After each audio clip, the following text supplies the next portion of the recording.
Welcome to this atmospheric street scene watercolour painting using just one colour. So I'm going to be concentrating on tonal values and also just really simplifying everything, just using one colour. In this instance here, it's Paynes grey, but you could use black, you could use indigo, neutral tint. There are lots of shades that you can choose. Just make sure that whichever colour you choose, that you can get a really nice dark. There's lots of darks in this very atmospheric watercolour painting. Here is the photograph, and I fell in love with this photograph because of that sort of misty distance, and also it's a good opportunity to paint people, create depth. So shall we get started? Watercolour, we work light to dark, so I'm protecting my light areas. So I put a bit of framing tape here, but you could use masking tape or masking fluid to actually sort of mask out that light in the distance. I feel I might lose it, and I put a little bit in the lamp on the left. I'm using Holbein's Paynes grey. So as I said earlier in the tutorial, you can use any sort of dark colour, your favourite dark colour as well. And I've just put a little splodge there, and I am using my size 4 brush. And before I start the painting, I thought it'd be really useful to do this little tonal chart exercise, just to have that in front of you while you're painting. So the first little square is the white and light of the paper, and I've already dealt with that by using the framing tape. The next little square here is a very, very light tone here. So I've added lots of water to the Paynes grey. So my first washes in my watercolour painting will be very light washes.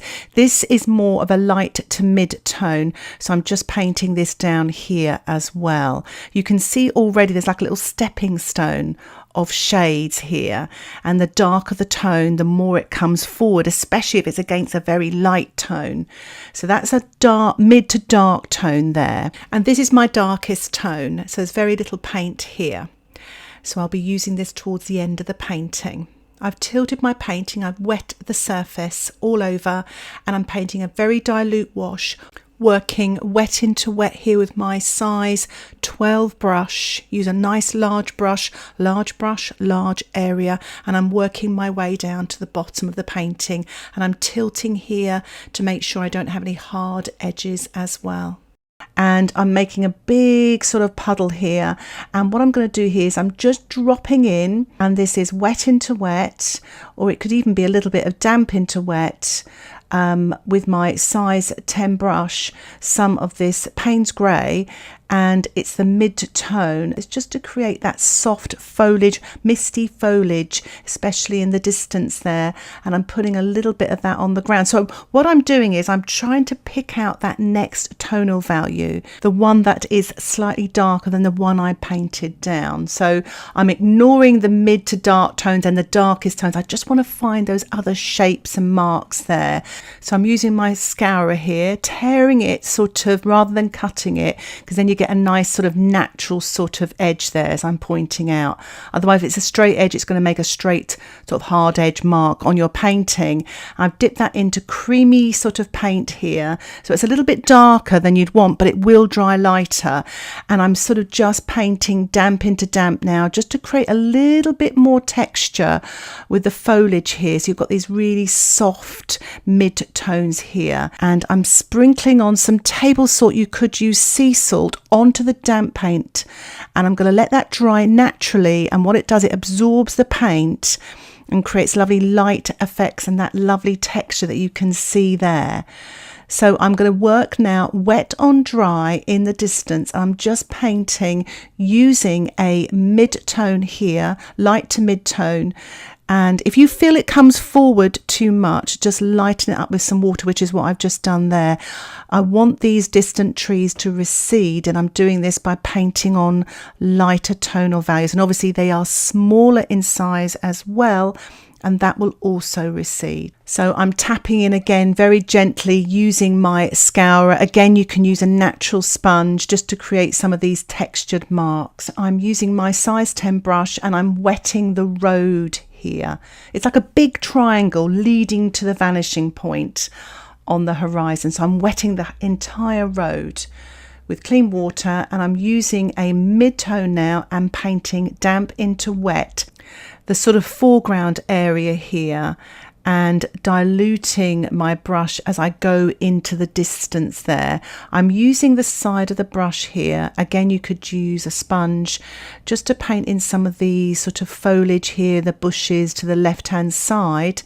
The tonal values are light to mid-tone there because it's a little bit lighter than the actual road, and I'm just painting lots of sort of mid-toned, mid to dark tone here on the right hand side. So anything in the foreground is going to be a lot darker, and I'm just sort of painting in sort of marks of the trees there and just keeping it really soft. I didn't want to, because the trees are right on the edge of the paint, and I didn't want to really bring too much attention to them, and just painting some of these very pale branches going up into the damp foliage here.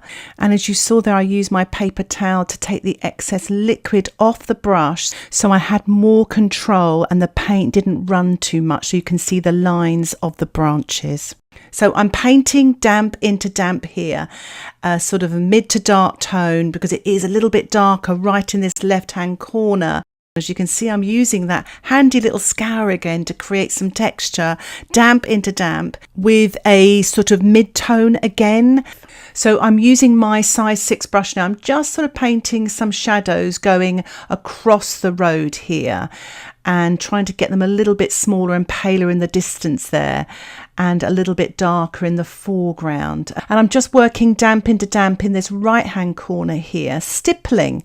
So I'm getting a little bit of texture in this right hand corner using a mid to dark tonal value. It does pale again because you are sort of re-wetting the paint, and I'm doing the same on the left hand side. I'm also using my paper towel here to get back some of my light, and again I'm just sprinkling a little bit of table salt, and that will create some nice light textures once it's dried. So I'm painting the people now. Everything's dry. I'm using my size 4 brush, so I'm starting with the person furthest away, which will be the lightest tone, so they will look further away. And I'm just painting like a tiny little arch window shape for the body, really sort of a long thin triangle for the leg so it ends in a point, and a little bit of cast shadow underneath. I've actually got 2 people there. Try to keep their heads very, very small.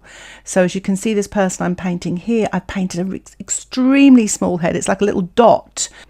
And I am using a sort of a light to mid-tone still. I don't want this person to come forward too much. I can still paint afterwards, wet on dry. As you can see there, I've just got 2 lines for their legs, one shorter than the other, so it gives the illusion that they are walking. I'm just painting this couple really in the sort of middle distance.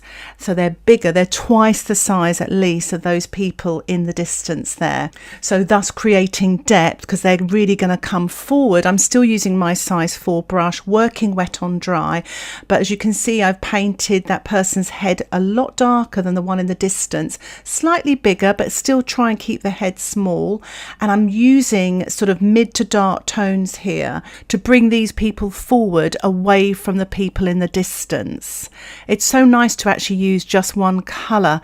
It makes mixing the tones a lot easier. So I'm just painting the person to the right here again, just sort of 2 lines really, sort of very thin rectangle lines coming to a point, and it just again creates the illusion of them walking, and your brain makes up the rest of the information that I haven't actually painted there.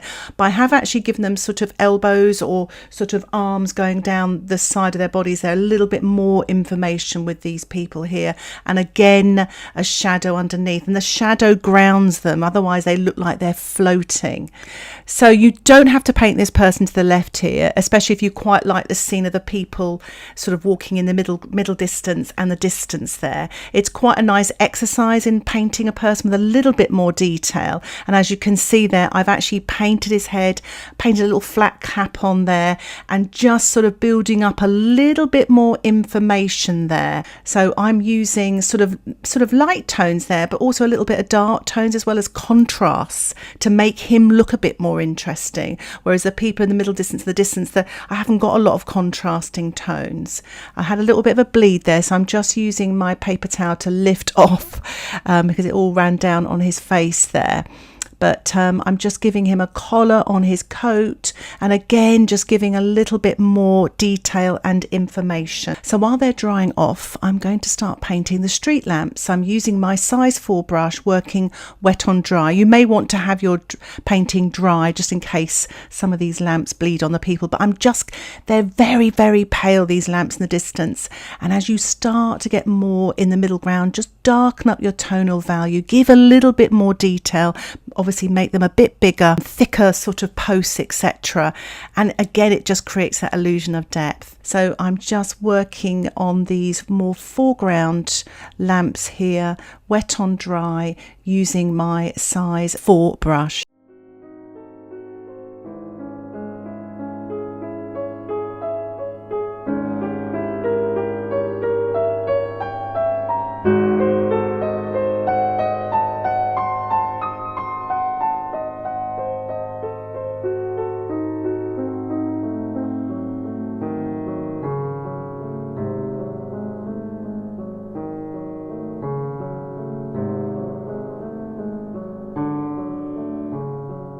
So I'm being quite bold here with this foreground lamp, and I have removed the framing tape as well from the light area. So you've got that lovely light in the lamp just to bring it forward a bit more, to have more contrast.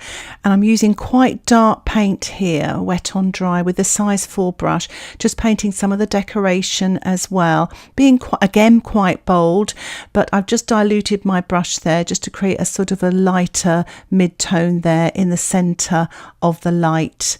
And I'm just going to paint the pole here. Now look, probably not the best brush to use, my size 4, because it's got a very lovely point, but it went a little bit skew with.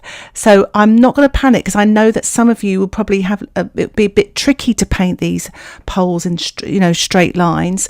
So what if you do go wrong, like I did there, don't panic. I'm painting a little bit of shadow on the left hand side of the pole as well, but I'm rinsing my brush now. I've taken the excess off, and I'm just softening that edge where I went wrong, just with that water, and wiping it off on my paper towel, and even lifting off with the paper towel as well.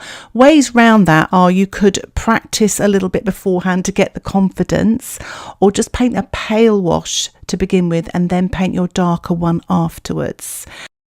So as you saw there, I removed the framing tape from the distance there because there's a bit of a hard edge. I don't want that coming forward. I'm just softening it with my synthetic brush there. The reason why I'm using an old synthetic brush and not my lovely black velvet brush is I don't want to ruin the points of the brushes. So I'm working now wet on dry, and I'm just painting some of these sort of middle distant misty sort of tree trunks and branches through this sort of foliage area. So I'm working on some of the trees here on the right hand side, and just sort of painting a little bit of the dark in there, but softening as I go. I'm using my size 6 brush. So this is a big wash of a sort of mid to dark tone here, and I'm using my scourer. So I'm trying to be as random as I can here to create the texture of some of the foliage, to bring it forward away from all that lovely soft damp into damp foliage that I painted previously with the scourer. So I'm just working my way round with this mid to dark tonal value here, wet on dry.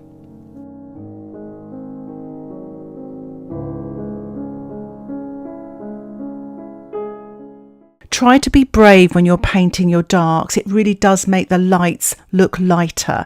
I'm using my size 6 brush, using a dark Paynes grey here, and painting some of the leaves to the left hand side here that really come forward and create depth. Painting them here and there so they come forward from the sponging that I've just painted. So while that's drying off, I'm just painting a few darks on the chap in the foreground there, using the darkest dark here now, because he's kind of like my focal point, so I really want to give him attention, painting contrasting darks and lights. The foreground area is extremely dark, so I'm being very brave here. I've swapped to a natural sponge, and I am sponging wet on dry in this bottom left hand corner here, using the darkest Paynes grey. So it's lots of texture, lots of darks, and as you go into the middle ground, you may want to have less of the textures and maybe make it slightly lighter in tonal value as well.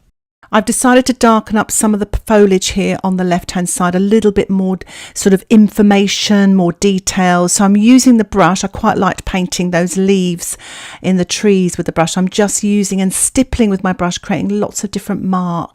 I'm swapped to my size 2 brush now, painting wet on dry and just painting a few grasses, a little bit more detail in this foreground to really again pull it forward. So I'm using a really lovely dark Paynes grey. I'm using that same tonal value and I am painting wet on dry some of the little branches there in the foreground using my size 2 round brush.